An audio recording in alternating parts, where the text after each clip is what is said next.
Hey, Blue Collar Millionaires, back again. Chris and I, we got Ryan Dumas. He's a friend of mine.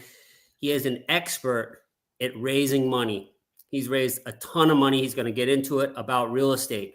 And it wasn't because he grew up with rich people around him and connections. He grinded it out. He's going to talk today about that. And you guys can apply that to buying businesses, buying real estate, or anything. But I love his story. And I've watched him from the beginning to now, and it's just an incredible thing. Ryan, thanks so much for coming on. Thanks, Kevin. Thanks, Chris. I appreciate you guys having me. Looking forward to it, and just thankful and grateful for people like you guys that have me on and help people out of getting their journey, because I know there's a lot of people where I was a few years ago. Yeah, Ryan, where were you a few years ago, like 3 years ago, in your journey? What were you thinking? And then tell us about your journey from there to here.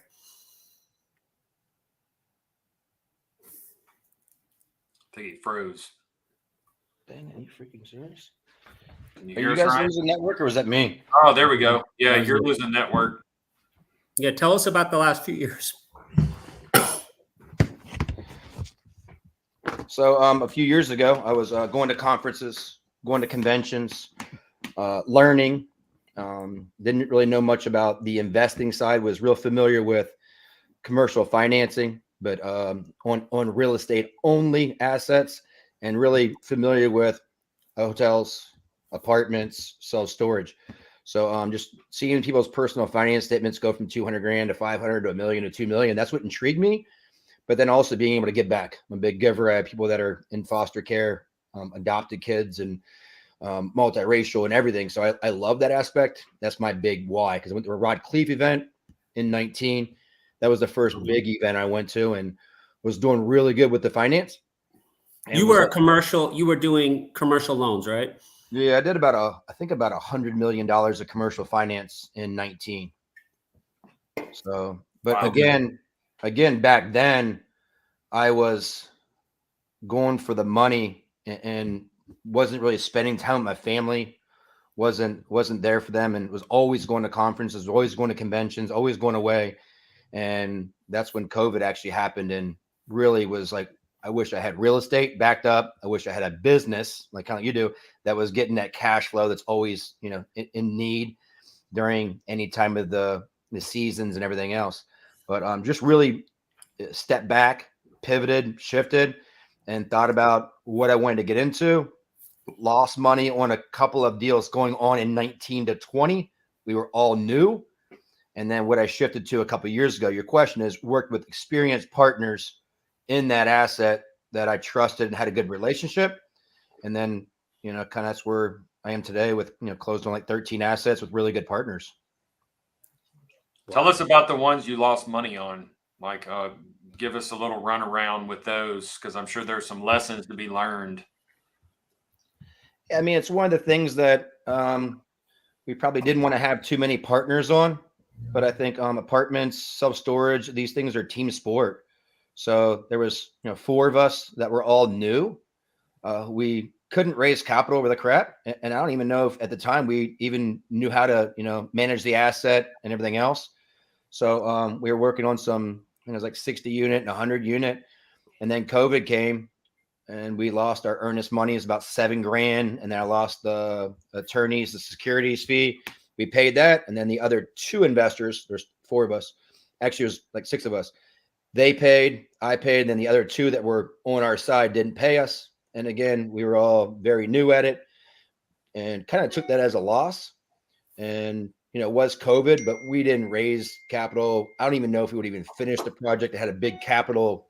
It had a big CapEx in there. We had no real good project manager, no good GCCM, nothing on it. So again, we just were new into it and had missing pieces. So it's always good to have more partners on a deal that makes sense and everything than to short it and think you know what you're doing. Having the strategic partner, somebody who's been there, done that. Yeah, and I have people that close deals all the time, and then there's nobody on asset management. And I'm like, okay, cool. You guys raised the $2 million, the $1 million, or whatever it is. How are you going to, affect your business plan now this next 3, 4, or 5 years? And then also some of these deals, they'll be the opposite of what I said. They'll have like 10 partners and only, 2 or 3 raise the capital. And there's like 5 asset managers and none of them have really managed an asset that size. So that's what we've learned this last year and a half with our assets is really getting on those weekly calls, especially if it's a asset that is, not fully occupied. It's not very easy. There's not much of a capex to it. They really need to be on those weekly calls and then eventually go to bi-weekly. But we learned a lot in this last year, who to work with, who not to work with. It's all about trust and relationship. That's 100% is having people who've done it before. Because so many people, we've seen people, Chris, they buy apartment complexes. They're like, I'll just get a management company to run it. Like it's it's not that easy. It's not, and that's the same thing on the financing side. If somebody's like getting into a hotel, and I mean, it's a different story. I mean, there's companies that run the higher class ones, but a lot of the people I have are from India, and they're really good at running them. Well, if it's somebody in their first time and they're like, "Oh, I'm a CPA, I'm gonna run a hotel," I'm like, "Okay, cool." They could be good at numbers and this and that, but real estate experience and experience helps because if your property manager is going to run the company, who knows if they're pocketing money? Who knows if they're, if you're 80% occupancy and they're closed on the weekends, you got to manage them. So it's really important to have that on there. Cause I mean, I've talked to a couple of them like, listen, I'm like, we're going to need you at least on Saturdays at the beginning to ramp this up. And here's where our NOI is now. Here's where our business plan is to keep it at. Because if you don't tell your PM that, they're never going to know where their numbers and where they should go, where your business plan is. But yeah, it's very important to have an asset manager that really manages the property management company because they can just leave and a lot of these ones we have, we get a new property management because it's usually ran mom and pop, and they'll go, oh, I can't raise Miss Johnson's rent $100.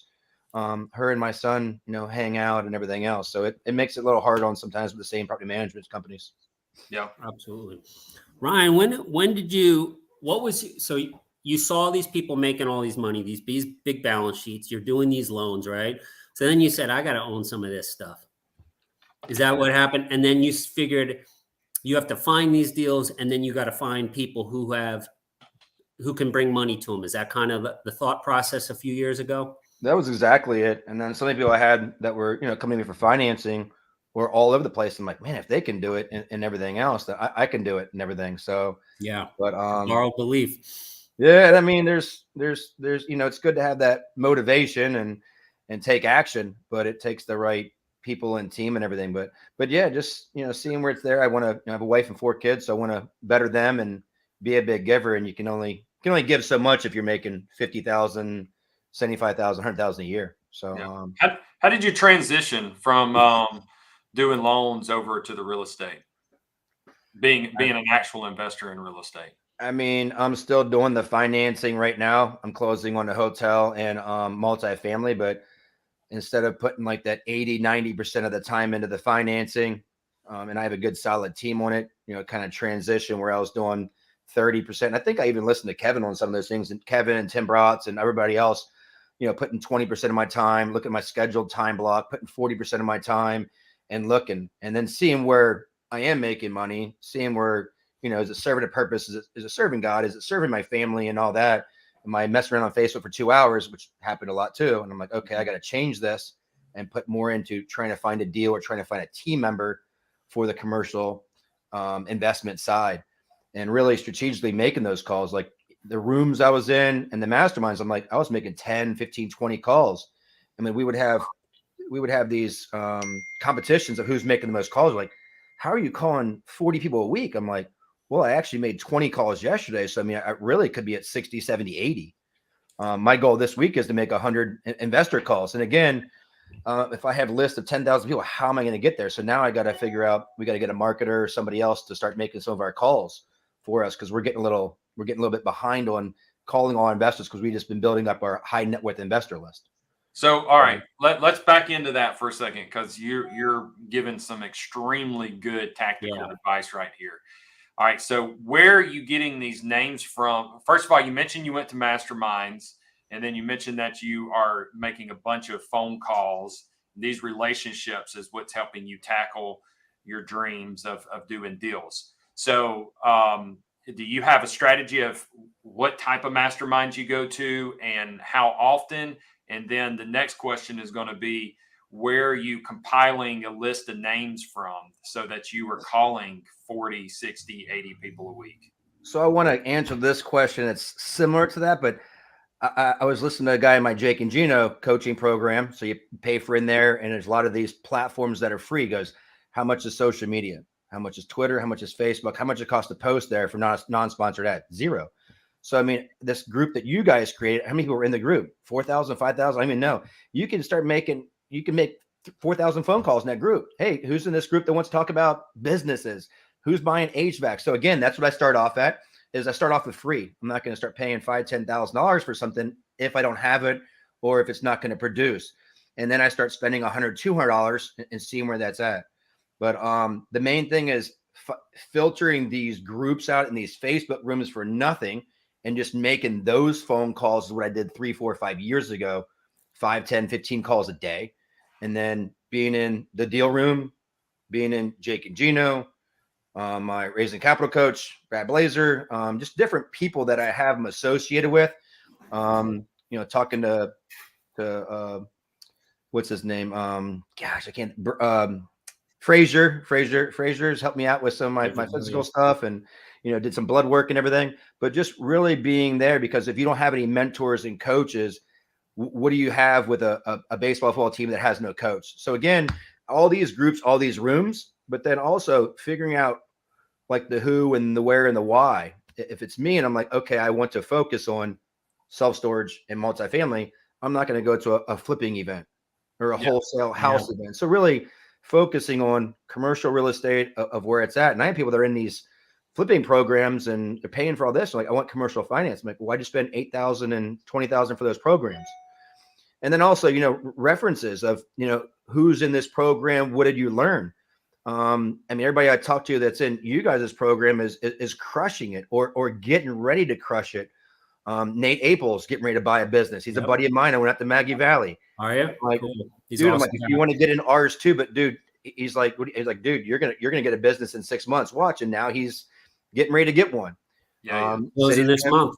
Said he's gonna invest with us soon. But Nate's awesome. We hung out with his family for about a week in the cabin again. So I spend time with people that I like, that I trust, that I know. And then also, all of a sudden there's a deal that comes out of that. And that's not what I look for, but it's that trust and relationship that definitely helps out.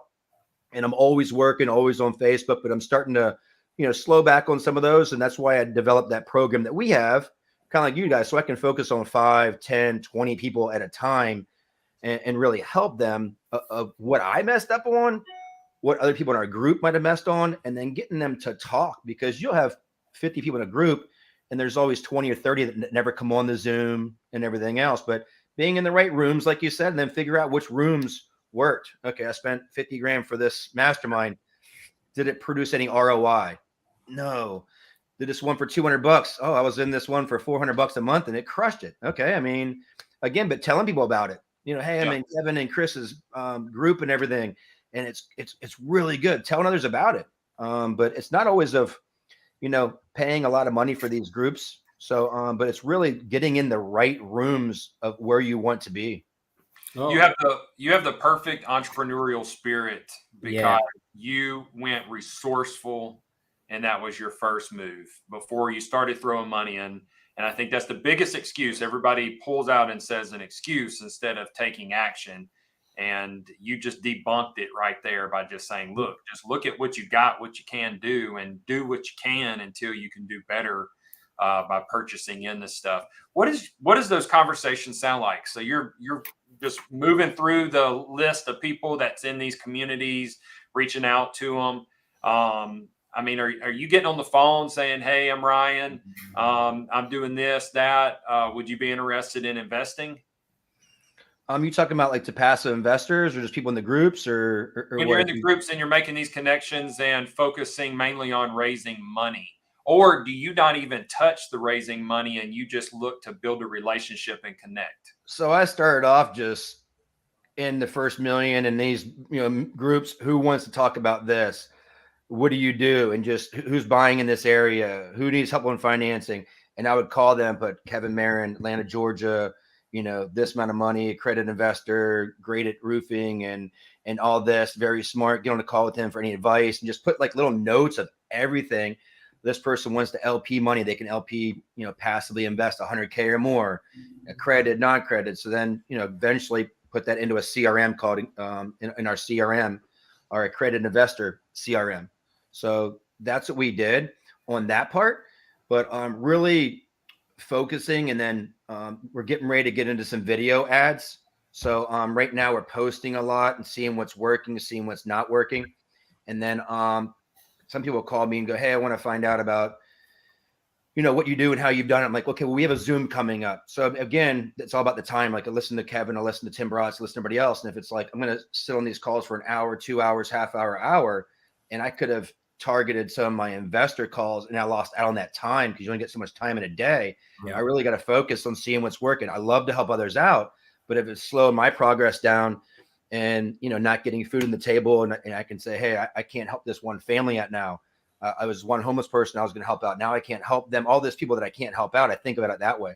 So I'm just really focusing on what's helping out, what's serving the purpose, and retargeting back out. Also, getting on my goals and writing those things down of what worked. I mean, some people like just have these big dreams and everything, and nothing's written down. I love it, Ryan. And I mean, you write it down, you do it. So I want to talk about kind of what you did, and then how other people can do this. Being resourceful is much more important than having money. It really is. You take a resourceful person and they will figure out how to do it. And you are. So this is what I would do in this group or any group, because you did it in the group we're talking about is something like this, but for real estate. It's my first million in multifamily by Jennings Smith and Yaden Smith. It's a great group. Ryan was commenting and not putting fire emojis. He was actually putting real comments to people's, what they were talking about, their deals and stuff. So I was reading I was interested in buying real estate and I was looking to partner up. So you see the same 8 or 10 people commenting all the time. Chris, I don't even have to ask you. We don't even discuss it. I know you know who comments on Blue Collar Millionaire. Yep. And then we know pretty much all of them. That's how it goes. Steven Sterlich is a perfect example. He was commenting and everything. We became friends with him. We brought him on the show. He's a badass. He's a great guy. But that's just how it is. If you comment like that, you'll become kind of known in a community. Then people see you, and then you start reaching out to them. And you do things like Ryan was saying, hey, Kevin, hey, Kevin, you want to do a phone call? Can we set up a phone call? I said, sure. We did a phone call. I liked him. I liked his energy. He was passionate. I saw what he was doing. I think we set up another one. That's just how it goes. But he didn't just stop at me and say, I'm good for the month. It's like if anybody says to themselves, I'm talking to 3 people every week, that's it. I'm talking to 3 people in this group. I'm going to be active and talk. That's 150 people in a year. And I know you were doing way more than that. But that just alone is 150. You think that you're not going to find people who are going to want to get behind your ideas, have money, partner. Maybe they know something about SEO. You keep notes on everybody, and that's how you do it. And you find out who's hungry or not. I mean, you see in there, because you see in these Zooms and who's on the Zooms, who's commenting, and who's actually, adding value. That comment, like, yeah, but actually reach out to Chris Garrison or Kevin Marin, reach out to him. Because I mean, I post you all the time. They're like, why are you asking? I'm like, I'll refer. Like, I'm in the family mastermind, and Matt Andrews is referring somebody to me of helping somebody else out that's in my first million of something that is really big on somebody, and really just trying to help them out. Like, well, what do you want for a fee? What do you want? Like, man, but when you refer stuff out, it just comes back. And I'm like, well, what's that for? He's like, well, remember you referred me, you saved me a lot of money. I didn't have to downsize my $4 million portfolio. I just moved it over because, my bank was somebody selling some properties and coming out. And instead of having, when you get the local banks, instead of giving money out for an asset you sold, they'll hold it and collateralize it together. And it's not helping people out right now. And if they're at a low LTV, that shouldn't be the case. But yeah, I mean, the banks are having to capitalize so much, it's hurting individuals right now. So I like to help others out. So real quick, y'all mentioned something about making notes, and that was a mistake. Organization is not my best forte. I'm just like run and leave a mess behind me. So that's something I've had to really focus on. And when I first started moving around and making phone calls and whatnot, I wasn't writing a note down. And then 60 days later, I couldn't remember who was doing what, especially when you start processing. So I like that you mentioned you made your notes, because it's impossible for someone to keep it all up here for the majority of individuals. So what I started doing is I would get off the phone call, go into my notebook on my iPhone, and just type the name at the top. And then I would write those bullet points underneath. And now if I ever needed to search, I could search in the search bar the name, and then it pulls up those bullet point lists. That's what I do. I got to have 3-5 conversations with someone before things start sticking. It's just the way it works for me. So little tactical things like that work. And then another tip on that is Kevin introduced me into the tech talk to text. So you could hit the little microphone and it'll sit there and dictate it out onto your notepad where you're not having to physically write it down. Because a lot of time on the road. I just started doing that. I saw Pace Morby at an event I'm at, and I was like, how do you, because he said he responds back to everybody himself. And he goes, hey, John, I think you should go to page 4 in the program in my, ad or whatever it is. Hey, Michael, why don't you go to this advertisement and check out our new clip we have out on this. Boom. And just sends them out. And I'm like, man, I'm sitting here going to my notes and putting Chris Garrison said he can do this for this rate. He's got this amount of money or whatever it is. And I put notes and I'm like, I can just search a name, Chris, and it comes up Chris Garrison, and or I can put Raise or general partner and all these different things. But that's how my brain works. And again, a lot of us entrepreneurs are like that, but I'll pull over the side of the road and I'm like, oh, I hear something on a podcast, whatever. And I'm writing the notes down. But yeah, and I have people like, oh, I have 1% in the bank, right? I have $1 million in the bank right now, and I'm getting like a 2%. I'm like, at 1% and 0.5%. And I'm like, here's a bank that's going to give you 5.8%. Here's a bank that's going to give you 4.8. I'm like, if you have $2 million, put it in 3-4 of these banks or 6-8 of these banks. And I'm like, that's safe. And like, what do I do next? I'm like, okay, well, if you want to invest, but I people that want to invest, I'm like, listen, just put it in here for now. But I'll give them like 3 or 4 banks. I'm like Capital One, Citibank. Some of these banks are doing really high rate. If you can make an extra 4% doing nothing, that's an extra $4,000 or $5,000 per million. Just if you're not going to do anything, why are you doing that? I'm like, I feel like you're losing money right now, and I want to help you. Well, what do you have with these banks? I'm like, I have nothing. I sincerely feel bad that you're losing money right now. So that's passionate about the investors I have, and sometimes I'll have a deal and I was like, well, you won't like that deal because it's a 5-year hold. And if you're actively every couple of years shuffling your money, I have a really good 2-year hold for you that you will love.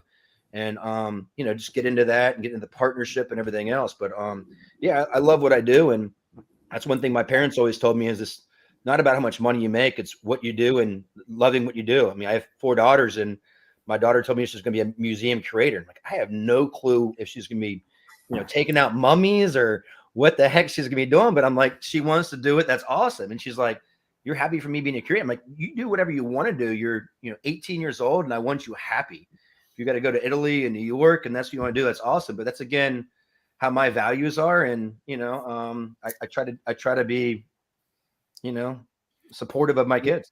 Absolutely, man. I love that you're finding a solution. People sometimes, if you don't have money, because I know when I didn't have money, I never thought of that. You don't even realize people with a lot of money, they have a problem. They have to place that money.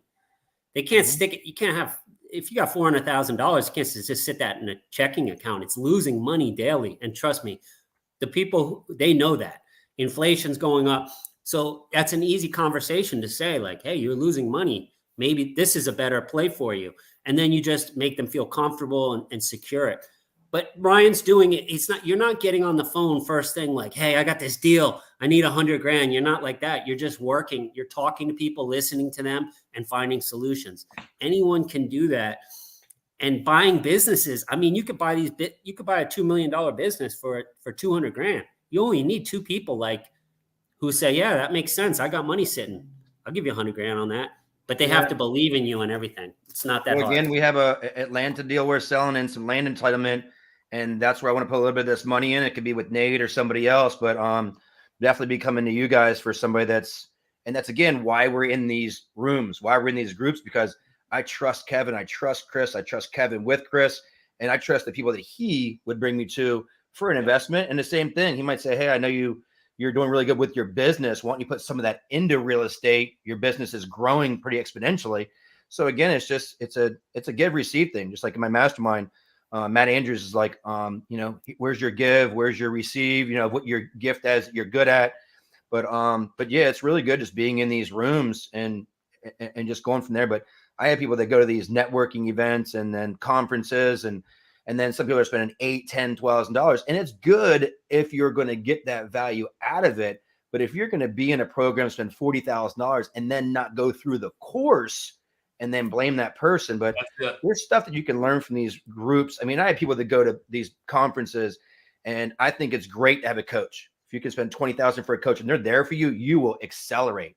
But the ones that don't use the course, use those values. But again, like I said earlier, it's about that asset. If you're in a, flipping and wholesaling course and you're really wanting to get into multifamily and you've used nothing out of it. And there's people in those groups that are great too, but just everything I do is for a purpose. And then sometimes they're like, man, you were always giving. And I'm like, I didn't even think about that, but giving does help. Just like kind of going to the gym in the morning and seeing Kevin and everything. And I'm like, I forgot to go to the gym this morning. And then what I do last night, I went to the gym. What I do this morning, went to the gym. Because I'm seeing people that I have on Facebook, I branded myself and I put people in there that aren't just eating potato chips like I used to be and being lazy and talking about everything else. So it's, the people you surround yourself is who you become. And I've been working on that. And there's still things that people are like, oh, I want to be like you. I'm like, no, you be the best version that God created of yourself. Yeah. And just people that have money, I wouldn't think the course I took would be the best for them. Really get knowledge on it, but being in these courses and fast tracking, if you have money, you can find some really good teams, but make sure you're not working with a team that doesn't have a good track record like I did. I'm glad people didn't put money in with us at that beginning. I haven't released it yet. I'm gonna throw it on CapCut and put some words to the video, but I was just talking about the 3 bottlenecks, and one of them was identifying people. People is one of the bottlenecks in building a business, and looking at their track record, looking at their resume, looking at their experience. I've hired a ton of people at this point, and some would just dwarf me in how many they've hired when you look at other business owners. But I have learned, if their story doesn't tell you they can do it, if their past doesn't tell you they can do it, then they probably can't do it. So don't bet on them unless you're willing to take a pretty strong losing bet. But when I've seen the track record, I have to pay more for them. I have to be able to paint a big enough vision so that they can see themselves in it. But when they've got the track record, they've always worked out every single time. So just like you're saying, there's people like me a year and a half ago, and there's other people that are new into it.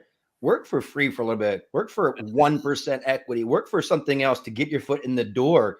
Because I'm like, oh, I want 50% of this house, or I want 25% equity of this 16 unit. I'm like, dude, I was working for 1-2%. And I mean, the deals I have, I'm not going to tell you I was 50% equity. I mean, we're 2, 3, 4 to 11%, but we got a couple of big $10-20 million deals that are in the 9 to 11% equity. And that's a lot. But I bust my butt. There's times where I've raised $50K on a deal that I thought I was going to raise $1 million, $2 million. But then I had another deal side by side that I raised, a good bit of money. But again, people come to us with raising capital. And I'm like, listen, we're not capital raisers. We'll help you raise capital. And again, it's the people in the team, because I have to be like, okay, who's on your team? Because we're going to do some asset management. We're going to make sure it's ran right. And they're like, oh, there's 4 general partners. And then I'm looking at another OM and I see 8. I'm like, okay, so there's 8 of you.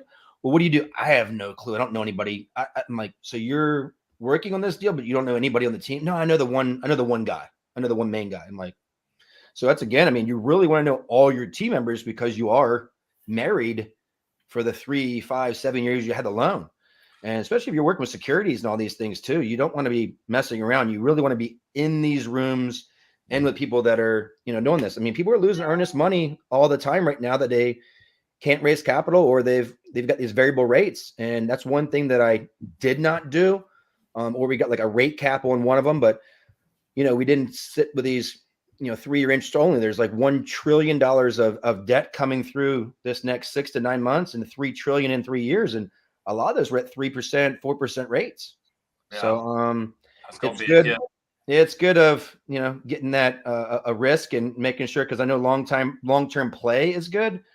But again, this last few years was easy for a lot of people. But right now it's coming into, where those rates are in the 6s and 7s and 8s, and people they're either not good at their debt.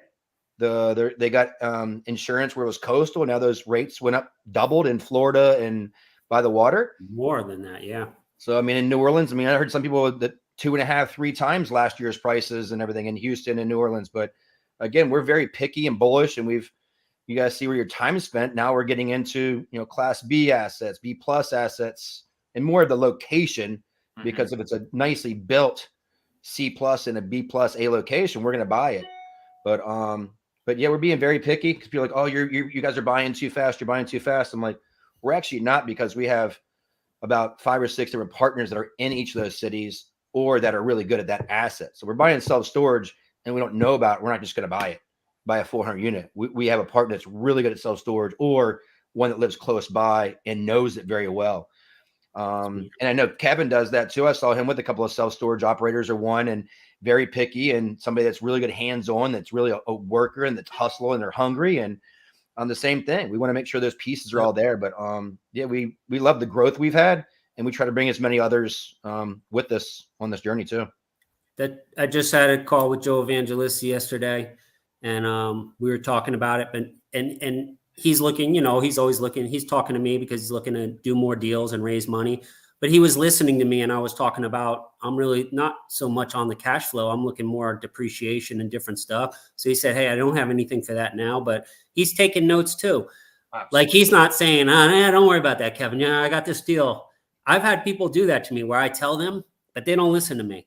And then I'm out right there, because they're just, again, if you have, like, yeah, but I got this deal. You got to get on this deal, Kev. You're going to make 10, no. But you're like, okay, Kevin needs depreciation. Can I put him in an opportunity zone fund? You look at reasons, because I even talked to Joe, and he's like, yeah, I have a 1031 fund I'm setting up for these people, because they're going to do some 1031. So, and just different things, because it makes sense. You're not going to open a 1031 if one guy's got a 1031 for 50 grand. But, if you're like, hey, they have 5 million, 10, 20, 30 million, they're going to start selling their assets, move into these areas, these locations. But yeah, it's good when you have people that are, that shift and pivot and think of outside the box, of, instead of just going, oh, here's how we're going to do it. We're going to do it this way. But yeah, Joe's very, very smart, and we're working with, looking at working with him, and I'm talking to one of the developers that he works with that are really good S3. They're great workers, great developers. So sounds like he's a very proactive thinker. I've only met Joe a couple of times, really liked him when we interviewed him, but that's definitely. And that's the thing, when you start having these conversations and you're taking your notes, you can start designing your next moves. Instead of being reactive, you can be proactive when you know what everybody else is planning on doing.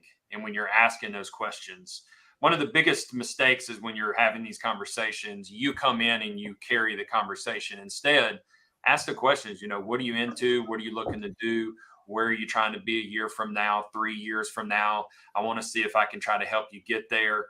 And then you've got a nice little note set up in your phone that you can reference to. Ryan, I'm impressed. I think this is one of my first times to have this length of a conversation with you, and there's no reason. There's no doubt why you're so successful that you are, because you're extremely resourceful. But more than resourcefulness, I feel like you just go out there and take massive action. Yep. Like, everything you've spoke about has been movement. You've been making the phone calls, having the conversations, looking at where you're receiving information and benefit from, and what your time is being benefited with that attention applied. You're very strategic in what you do, and I believe that's why you've had the amount of success that you've had so far. Yeah, Ryan, and I think that's one thing that I was missing before too. Is I've always had a relationship. I've always tried out to burn any bridges, been in restaurant business, and then the commercial finance side. But really starting that day off getting that physical, spiritual, getting the workout and everything else. Because what you start feeding yourself in the morning, I used to get up 9, 10 o'clock, and my wife's like, "You are lazy." I mean, I was a procrastinator. I was lazy, but instead of beating that down, it's like, how can I not be procrastinating? How can I be better? How can I be more physically fit? Be a godly husband, father, and how can I be a better father to my kids? And my kids like, "Oh, well, you didn't come to this," and I'm like, "Listen, I took you to school at noon and 2 p.m. 3 times last week." I'm like, most people that work till 6 o'clock can't do that. I'm like, we went to Disney Friday and I wasn't on the phone at all for the first 5 hours. I'm like, but my kids they're starting to get accustomed to me being in the house a lot too. So, but I'm like, okay, what can I work on? And that's one thing that I do with these conferences is really focus on who the speaker is. I'm like, okay, if I'm trying to be a better father and this guy's speaking about how he's been he's a counselor and everything else, I'm like, I'm going to him. Oh, well, you got to listen to this. We got this. We're going to go out here, do this. I'm like, I'm listening to him. So really these people that go to these events, not all multifamily, it's not all business. I love when they throw somebody else in there. It's about, being physically fit, being a better father, a husband, but yeah, just working on those things and making sure you have a good, solid team. But yeah, I love it. And I think everybody, just kind of like people do with the nutrition, is different blood work. I think people that have money in here should be going to these conferences, really finding out, have you guys worked with them? Who your investors? Can I talk to your investors and see? Because there's a lot of investors that aren't not paying their press right now. They're not paying people and things. It's not to beat on them. It's just, who are the investors that are still paying? Mm-hmm. Who's the ones that are not overpaying for a business or overpaying for an apartment complex? Because if it was for sale for $8 million last year and they didn't do anything to it, now it's for 11. No, how about we get it for 8.5 or 8 or 9 million? And we find out that they're balloon ends, because again, when you buy a business, there's only 3 options. It's buy, it's sell, refinance, or foreclose. So if you can't sell it and your balloon's coming up, that's one good thing that is coming up with right now. A lot of balloons are coming up. So my coach Bill Ham said, man, throw LOIs in, keep them low, keep throwing LOIs in, keep them low. And some people are, with Jennings, like earlier, he's the one that kept me in the game, because I was about to kind of quit and I'll just go back to financing and get better at that and try. And again, it's people in these rooms that help you to not give up, that motivate you. I agree. But yeah, it's just being in these right rooms and having that equilibrium, because before I see the Mike Tyson boxing, and it's like, oh, he's real fast, he's got real stamina, or it's just that equilibrium about all those things of being, going to the conferences, going to the conventions, being in these rooms, but also taking action and then having a team. But just making sure all those pieces of the business or of that entity you're buying, you have all those pieces of the pie there. One thing you did really well, Ryan, and as long as it's authentic, which of course it was for you, it is for me, it is for Chris. We know people when it is for Mike Burns, it is for these guys. When you're posting stuff on Facebook and you're showing your wins, you're not bragging. You're just like, I was watching Ryan raise money, take deals down, like without even talking to him. It's building my confidence with him, right? You're watching someone win. But I also was watching him going to the gym in the morning. He's working on his fitness. I know he's a man of faith. I know he's a family man. I see him out there. Like, all those things resonate with me, right? So I'm like, yeah, I like this guy. I already liked you. I already knew you, but it just makes it so much easier. Then when you reach out and you say, hey, can you come on my mastermind? Hell yeah, of course, I'm there. Like, you want to, and then I would invest with Ryan and all this stuff. This whole Zoom has made people more confident in Ryan, because you see he's doing the due diligence on his deals. So I think that's really important. And it can go the opposite way if you're putting a lot of dumb stuff on Facebook. I have a friend. Yeah, I knew a guy who used to work for me. He was trying to start a gutter business. He reached out to somebody I knew, and he was trying to get him to invest money in it. And this guy was like, man, all I see him is smoking hookah on Instagram all day. Like, I'm like, yeah, that's what he does all day. Isn't it crazy? Because lose your money in a heartbeat. People got a picture of a cat. They got a picture of them cussing and, hammered at parties and all this other stuff. It's like, that's who you're representing. That's who you're showing. Yeah, that's you. Thank you for telling me. It's crazy. But I mean, there's people that have been there too. They're like, hey man, thank you for telling me to do this, or it was like very political. I'm like, hey, you're going to lose half people. You're going to lose half doing this. You're cutting your investors down the list and down the list and down the list. And, that's why, again, I think it was Tim Bratz, man, like, Tim Bratz, every like 18, 19, listened to him a lot in Orlando, and he's like time blocking. And that's when I was doing good on the commercial side, but a lot goes back to him, like him and Rod Cleef were the guys I listened to back, 4 or 5 years ago, but just really being, that person of, focusing on what you're doing, where you're doing it, and how you're doing it. And I know one time he's like, look at your schedule. And at one time, like 4 or 5 years ago, I was looking at, I was like, I don't have anything in here. And I was like, he's like, what were you doing? And I'm like, man, I think I was playing on Facebook for 4 hours. I might've went to go get some food for an hour and a half. Wasn't working out at all. I don't know, maybe went shopping or something else for a half hour, went to the mall. I mean, so, I'm looking at that. I'm like, wow, that was so big, but really having that schedule, because you don't have that schedule and you're just say you're working 2 hours or 3 hours a day as an entrepreneur, and that schedule got you working 6 or 8 hours a day, not even like 12, 15, that you're working 3 to 4 times as much. You can later on at 5 o'clock, you're home with the family and all those things. Now I'm still working on that. Now there's calls I get at 5:30, or something else goes on, or we're helping out somebody else because they have a variable rate and they're bankrupt and their hotel's not doing good or whatever it is. But I mean, I'm still working on that. And you see me posting at 9, 10 o'clock. Yeah, that's me again. But I'm working on that. But yeah, I think we're just trying to be better and better all the time. But again, I know where I'm going to be in 2 or 3 years, and then I know we're going to be again in 2 or 3 years.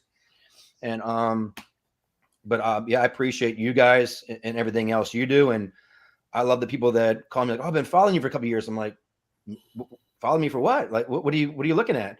No, your journey. I'm like, "Oh yeah." I'm like, but I think I'm like, man, I was doing the same thing with others, and yep. Again, I'm like, how do you want to join us? What do you want to do? How can I help you? And you're like, man, who am I? I'm like, dude, I'm Ryan, you're Mike, whatever it is, and we're just people here on earth that God created, and we're here for each other. So I mean, that's what it's about. That time blocking and calendar. I'm sure you guys live on your calendar. It's so important. If I saw this thing on Instagram, it was so true. Like if you look at someone's calendar, that will basically determine where they're going to be in 1, 2, 3, 5 years. If your thing is packed, and that goes with even your family. If you have time, I do that. I turn off my phone. I have time with my son. I know how that's going to play out in 1, 2, 3, 5. If I just sat there and looked at Instagram and don't pay attention to them, I know how that's going to play out too.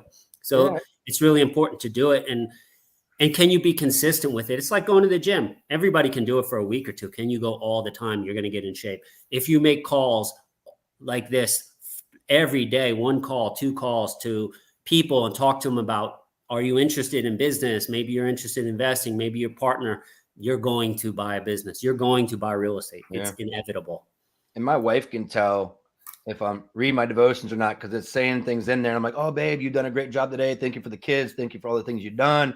And when I'm not, she can tell. So it's that, it's that light I give off and everything else. So it's crazy how people can tell when you're working out because you feel better about yourself, when you're eating good, because I'm back and forth. Wasn't feeling good Friday through Monday, what it was, and didn't go to the gym, but man, I got back in today and everything else, and I'm just ready to go at it. And a couple people at the gym like, hey, you're looking good. You're looking good. I'm like, and of course, when you're not feeling good, you probably didn't eat too much, but yeah, just working at it. I know, Fraser's and a few others have helped me out with it, but again, it's when people start getting into like our Facebook mastermind and smart stuff. I'm like, okay, so how are you spiritually? How are you physically, emotionally, all these things, your family and all that? Because people think it's stupid. And I'm like, no, that's the things that come in here. Because if you're in here and you're pissed off at the world and everything, you're not going to want to raise capital. You're not going to want to underrate a deal. You're going to be pissed off. You're going to forget things and mess things up. But it really helps out. And that's why we put on these things of like 30 days of working out. And again, it helps me out. Yeah. But, just being that better person. And I'm like, listen, we've messed up. And that's when get them at My First Million, Jennings and them going, hey, we messed up on this deal. Here's what we could have done. But the one thing is not doing that same thing you messed up on the next deal and the next deal and the next deal. Like people that don't have an asset manager or don't have somebody that's really good at it and they just keep doing it. I'm like, listen, why don't you guys hire somebody that's really good at asset management? Like we're closing on a deal in Alaska and we're doing asset management on that. And we have that together, and there was another deal that fell apart. And I'm pretty sure if we would have been on the asset management before it even started, who's the management company, God bless you, who's the insurance company, who's all these things there, the assumption, all these, everything that has to do with the deal before it even gets there. Okay, are the wires in? No. Or, okay, hey guys, we're 30% closed. You know, I even posted a couple of days ago going, hey, we're 90% committed. But then I'm like, hey, we're 35% wire, 40%, because it's letting the team know where we're at too. And it just really helps. And of course, still learning. I mean, there's people in Jake and Gina Mastermind that have the event in Hawaii, Vince Gethings. Great guy. If you want to hear numbers and how things work with a apartment complex and CapEx, he's really spot on. But there's people that, you know, I love to follow for a reason because they're good at what they're good at. But I'm not going to be in a room that talks about underwriting and AI and all those things. I'm going to focus on asset management and capital raising because they're the things I like and I love to do. Interesting. Who's on the Alaska deal with you? Jeremiah? Adam Link. He's a doctor in Minnesota. He's only in Minnesota and Alaska. He's got a property there. And then there's 5 or 6 others that are in our mastermind that are putting in money. And we just JV. It's just a JV deal. Yeah. Tell us about your mastermind, how that works and how that's going. But yeah, we have a mastermind called The Core. We had another mastermind, but a couple of our people fell out. But we have The Core, and it's, you know, Danny and Lindsay Galvin. They're financially free. So we talk about being financially free in the group. Madeline and myself have been investors for about 4 to 4.5 years now. And the 4 of us get on there. We do accountability calls weekly. Then we have our every other Friday call that we go on, and we'll have somebody come on there and speak. We'll do breakout rooms. We'll discuss rates and insurance, things that I think that people need.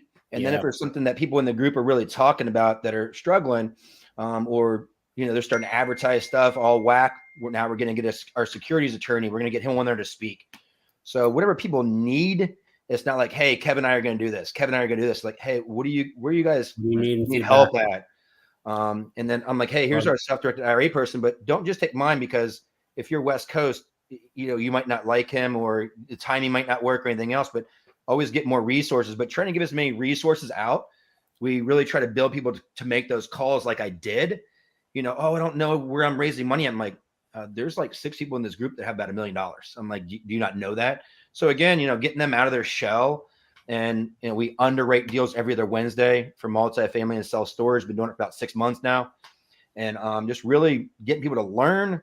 And I love, you know, I don't really love when they spend $40,000, $50,000 in another one that, and again, it's nothing of you guys or anything else, but some of these ones that have somebody in it, and then there's an assistant, and then somebody else's assistant, and they're underwriting deals. They're not even talking about the person.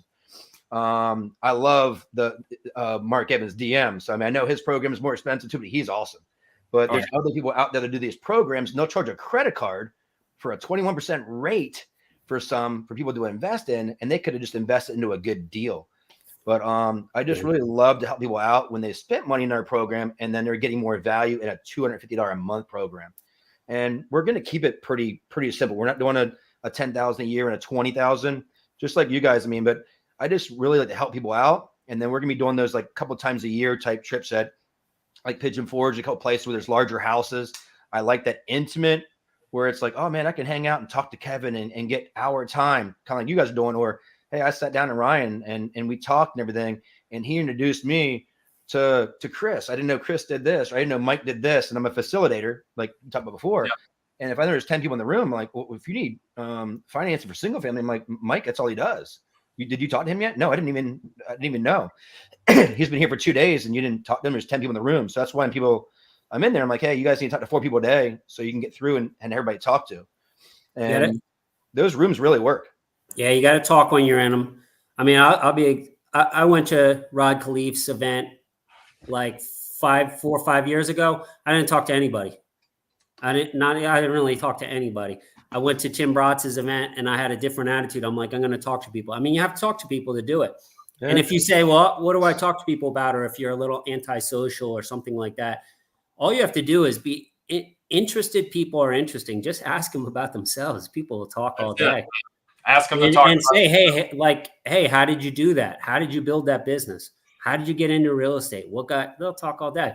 And then you build your relationships. It's easy. I mean, the biggest things, for the same reason. Yeah, one of those things too. It's like if you're like, you don't want to talk about all that stuff and people are talking about the same thing, it's like, hey, I saw you like golfing, whatever it is. How many kids you have? Whatever it is. Sometimes I'm like, oh, I have a wife, 4 kids. How do you handle all that? And then that's another conversation. And I'm talking to somebody that's got 10,000 units or somebody that's got a duplex. It doesn't matter because now we're striking a conversation. I don't know if I was helping them out or they're helping me out now, but it's just, you find some things that people like. And even on LinkedIn and some of our higher net worth, I'm like, to our system, like, can you just find out what their hobbies are, what they like and everything, so I can, ask them, hey, I'll go golfing. But now if I'm going to take a client golfing, you're gonna be laughing at me because I'm horrible. So, but I mean, so. People do business with people they know, like, and trust.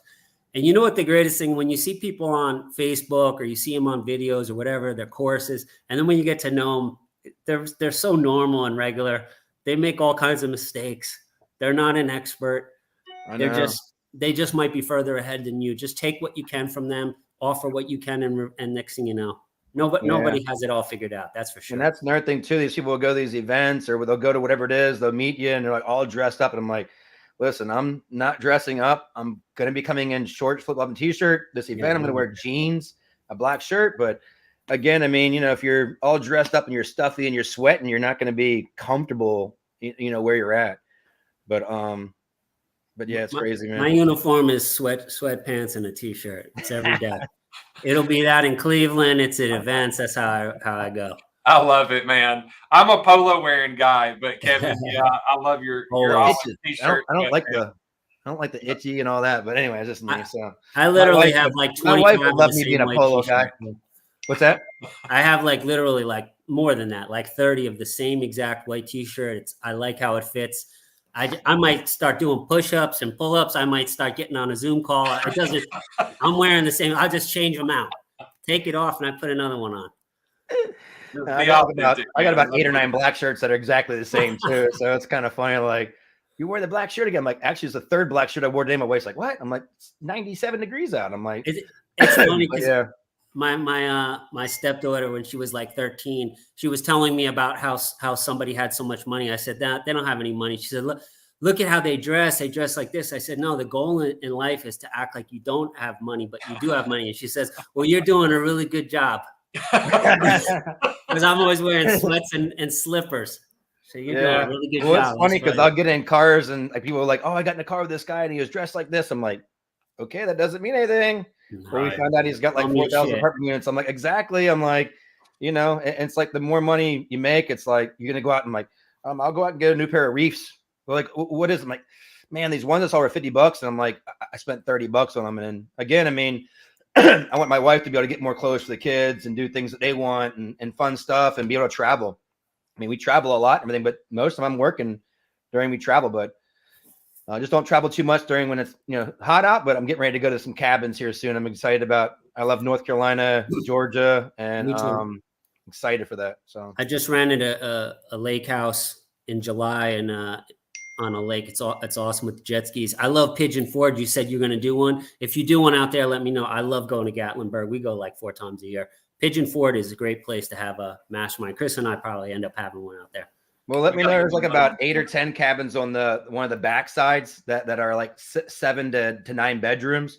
Yeah. So I mean, who knows, man? You guys can get like 2 of them. We'll get 2 of them together or something. That'd be awesome. But that would be cool. It's just cool because I can fly into Knoxville, whatever it is, and it's like a 30-minute ride from there, and it's real good with Allegiant. I know people kind of hate Allegiant, but or we can drive there, and it's fun. It's fun driving up there. I love that area, Pigeon Forge, Gatlinburg. I don't know if anyone's done that. That's cool. Imagine, Chris, you have 2 cabins, and then one day you're in one mastermind, the next. I'm down. Double your time. Meet double the people. Ryan's talking about raising capital. We're talking about business. Then they switch. Hold on. It's like we can have certain room. This one's room's about business. This is financing. This is raising capital. It's underwriting. And then everybody has the dinner and party after. It's a cabin workshop, man. Man, I don't even know, man. That's a good idea. We can get like 3 or 4 of those cabins, select seats, get them ready, man. We got somebody that's in already. Somebody's in here.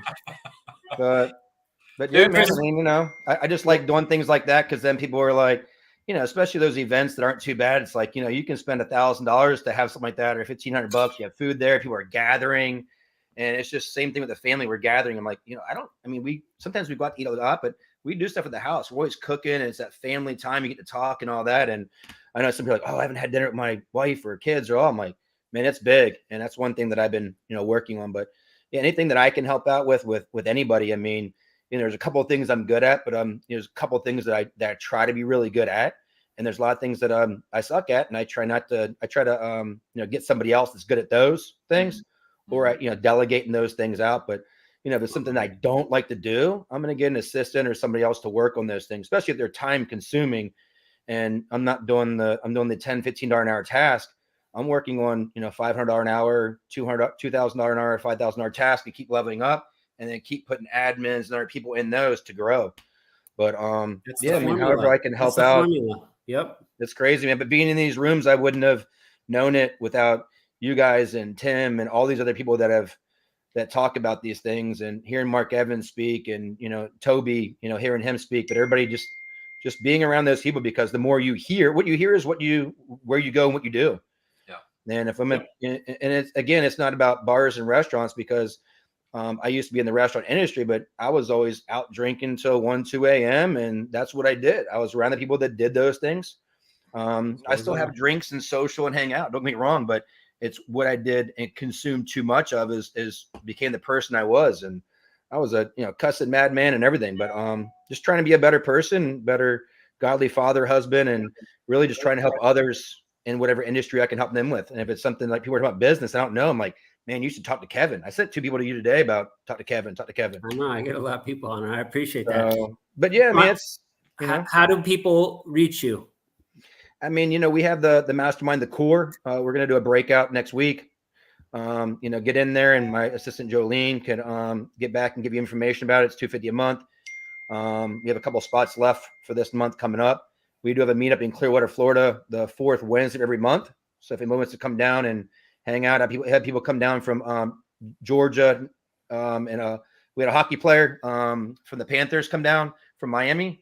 So retired guy. So it's pretty cool having him come there and everything. So, but yeah, anything that I can help out with, I am pretty full on the Facebook friends. I got to get somebody, my assistant, to help me out with the digital, get a new email and do a new one. But again, however I can help out, I'm in Clearwater, Florida. If anyone wants to come meet up, I love meeting up and doing, a couple of coffee, a couple of lunch events a week, and just meeting up one-on-one. But let me know how I can help. And I love the self-storage, build to rent, and the multifamily space. That's where we're at. And I see the future as being in the assisted living as well. Since COVID slowed it down, I think that's going to be a good little investment here coming up too. Ryan, put your stuff in the comments, okay? The links to your group and everything. And people can find you, but you can just find him super easy. Ryan Dumas, Dumas on Facebook. Friend him, reach out. Thanks so much for coming on today. I enjoyed it, man. It was cool. Yeah, good talking to you guys again. I appreciate it. If there's anything I can do for you guys, let me know. And maybe that cabin thing might be a good idea after all. I don't know where that came from, but hey. We'll talk. I'll reach out to you. Yeah, I like it. All right. Talk to you guys later.